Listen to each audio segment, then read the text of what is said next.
Hello everybody, how's everybody doing? Hope everybody's getting along well. I have another devotional for you. This one is entitled, The Effectiveness of God's Way.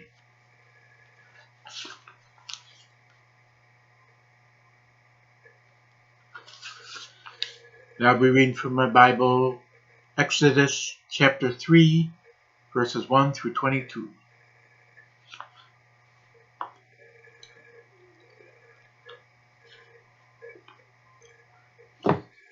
This Bible has small print, so I gotta take off my glasses.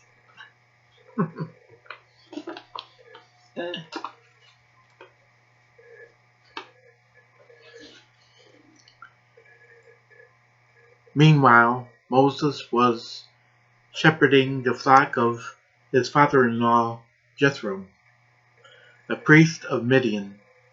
He led the flock to the far side of the wilderness and came to Horeb, the mountain of God. Then the angel of the Lord appeared to him in a flame of fire within a bush. As Moses looked, he saw that the bush was on fire but was not consumed.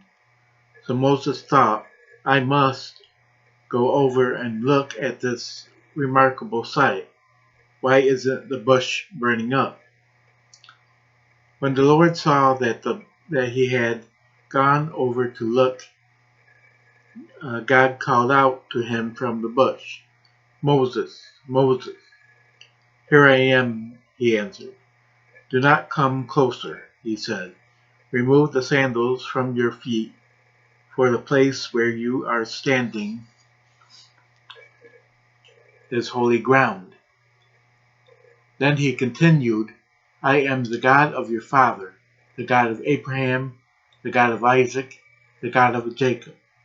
Moses hid his face because he was afraid to look at God.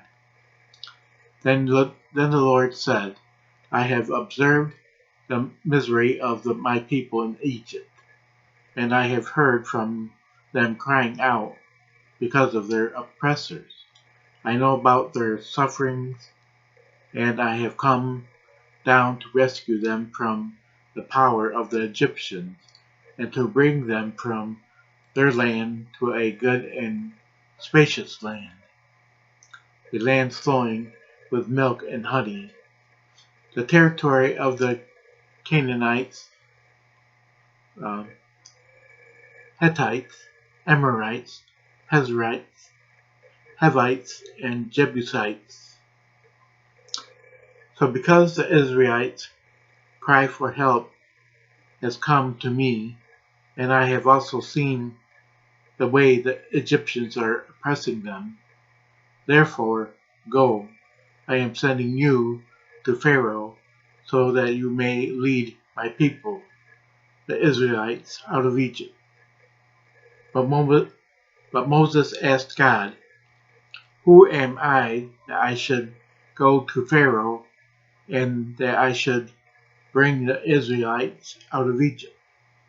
He answered, I will certainly be with you, and this will be the sign to you that I am the one who sent you.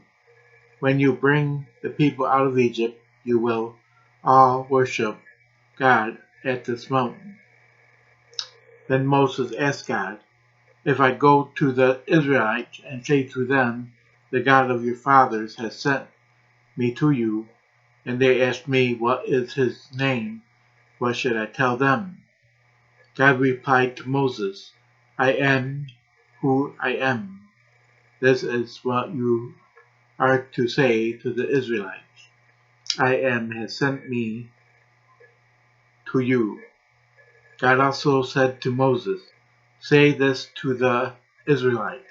The Lord, the God of your fathers, the God of Abraham, the God of Isaac, and the God of Jacob, has sent me to you. This is my name forever. This is how I am to be remembered in every generation.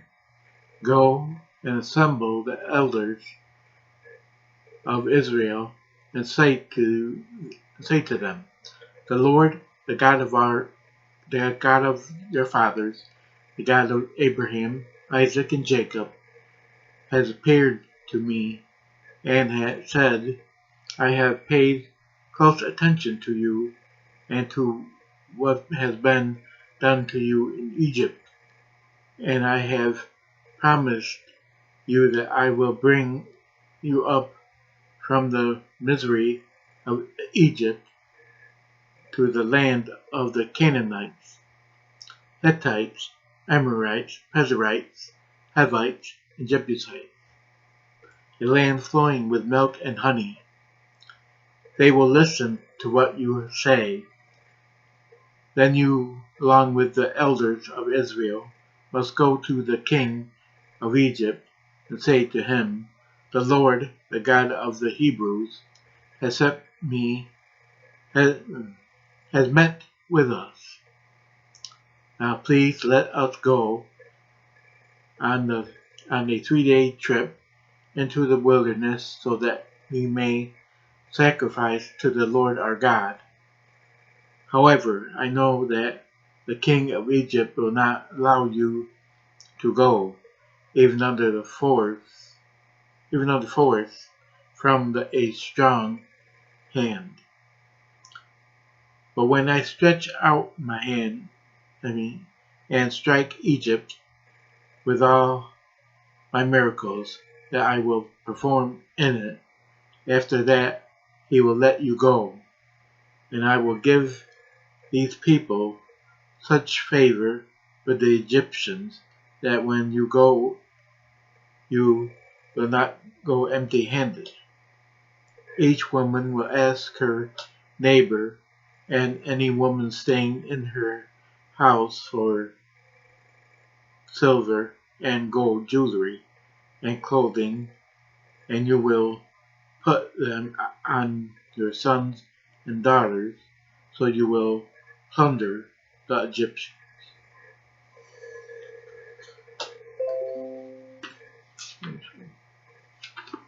Oh, amen.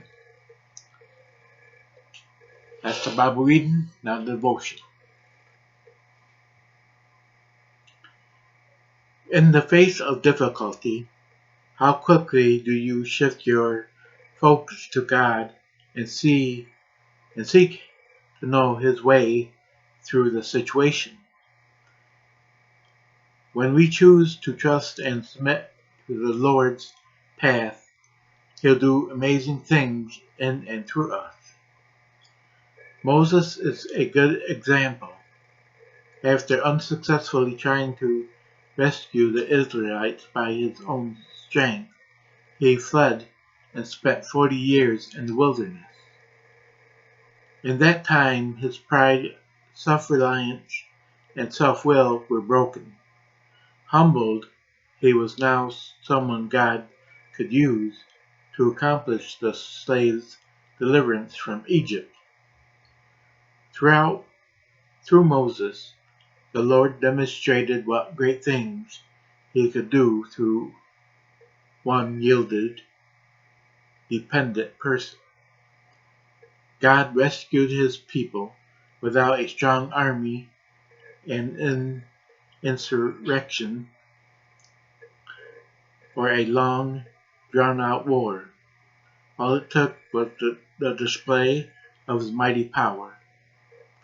He proved the superiority of His way by sending more than 2 million slaves out of bondage with their captors' riches.